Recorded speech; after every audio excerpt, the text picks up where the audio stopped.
Welcome to Maxim Foods Inside Track. John's taking a break this week. He's a little bit concerned with overexposure on the internet, so I'm going to step in for him. I'm going to give you a picture by market around the globe, but the overall position remains really unchanged. Supply and demand are balancing each other out. Prices remain firm. I don't really see any short-term changes in that prediction, especially before Christmas. So let's have a look around the globe. So let's start with New Zealand market, and we had a GDT overnight, pretty balanced, not really much change in terms of the prices. We would have expected, now that we're in the middle of the New Zealand season and a flush of milk coming through, that maybe whole milk or skim would have started to soften in terms of the volumes that are available. It did look like that maybe a month or two ago. The season started pretty well in August, September, but the volumes of production in those months are very small in comparison with October and November. So we're at that peak.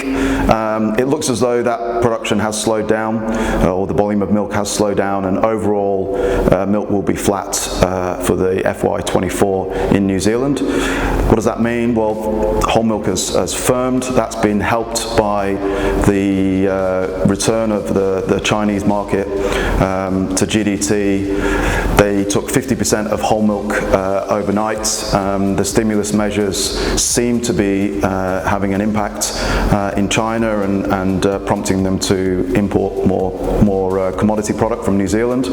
So whole milk remains firm. Skim milk powder is a comparable price in EU or the US, so that price slightly weakened overnight, but not by much, by 2%. In terms of butter and fats, I always get asked the question, well, why doesn't Fonterra or New Zealand just make more butter?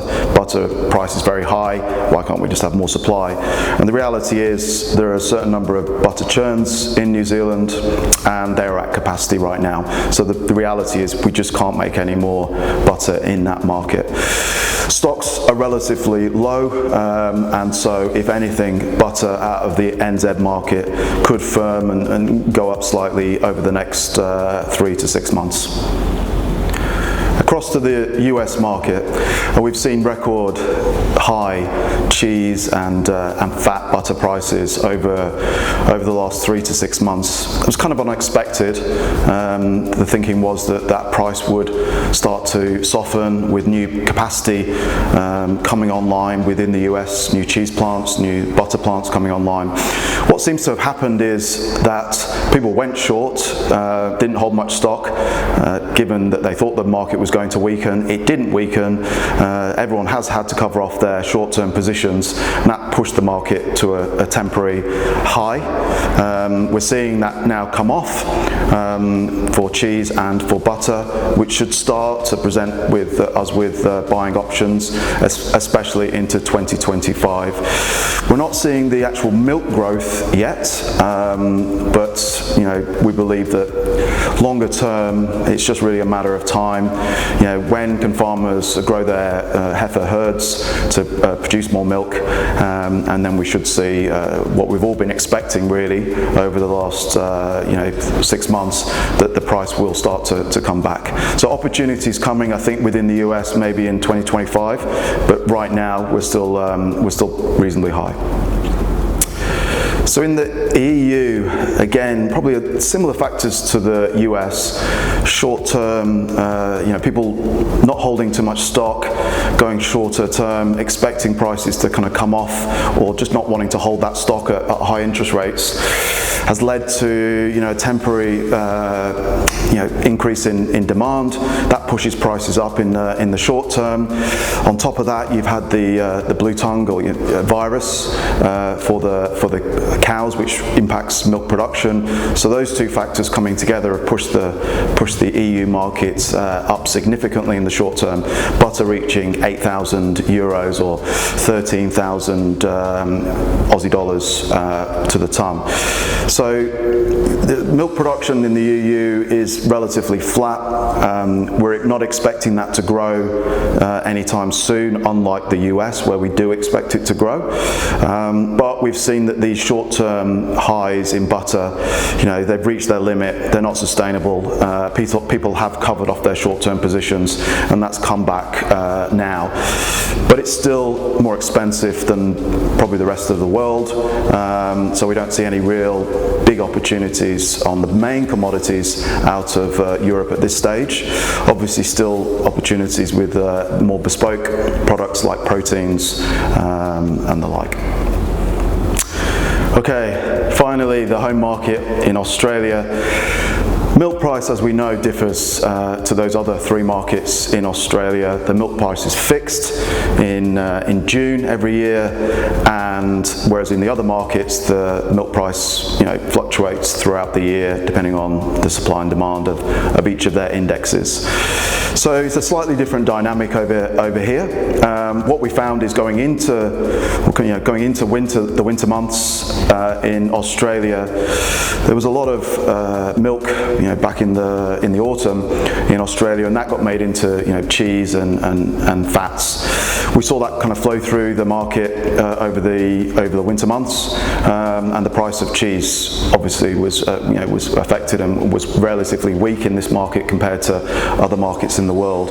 We're seeing the market work through that backlog of product now, and so Australia now is on a level playing field with the rest of the world in terms of there aren't any big stocks around with any of the major processors. Milk is reasonable, but it's not either up or down significantly. So the market at the moment in Australia is really targeted towards that retail and food service space and some high value export markets. So less product is available for the ingredients food manufacturers in this market, and we're starting to see less and less opportunity and a more comparable price of say fats and skim milk powder and even AMF compared to the New Zealand market. So no real big buying opportunities out of this market. It's pretty level with the New Zealand market, and we expect that to continue for the next 3 to 6 months. So the summary is the market is pretty balanced. Demand has seemed to have found a price point that it doesn't really want to go much further above, and supply, as we know at the moment, is relatively flat and constrained. It's not growing anytime soon. Key things we'll keep an eye out for: New Zealand weather, New Zealand production over these next 2 months. If anything changes that dramatically, I don't expect it to. We'll keep an eye on Chinese demand. Again, that pushes it changes the dynamics of the market if that demand significantly changes, and US production numbers in terms of milk. If that starts to go up, well, then we'll start to see some softening of prices from that US market and some really good buying opportunities. In the short term, I would say definitely between now and Christmas, you should be locking in your products. You're not going to get huge opportunities between now and then, I don't foresee. Even looking out until Q1 next year in 2025.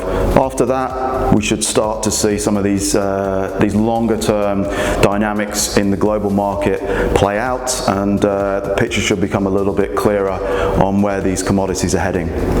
So from myself, Edwin Lloyd at Maxim Foods, I just want to say have a good couple of weeks. We'll see you shortly. It's 71 days until Christmas, I've been told, so we better start getting ready.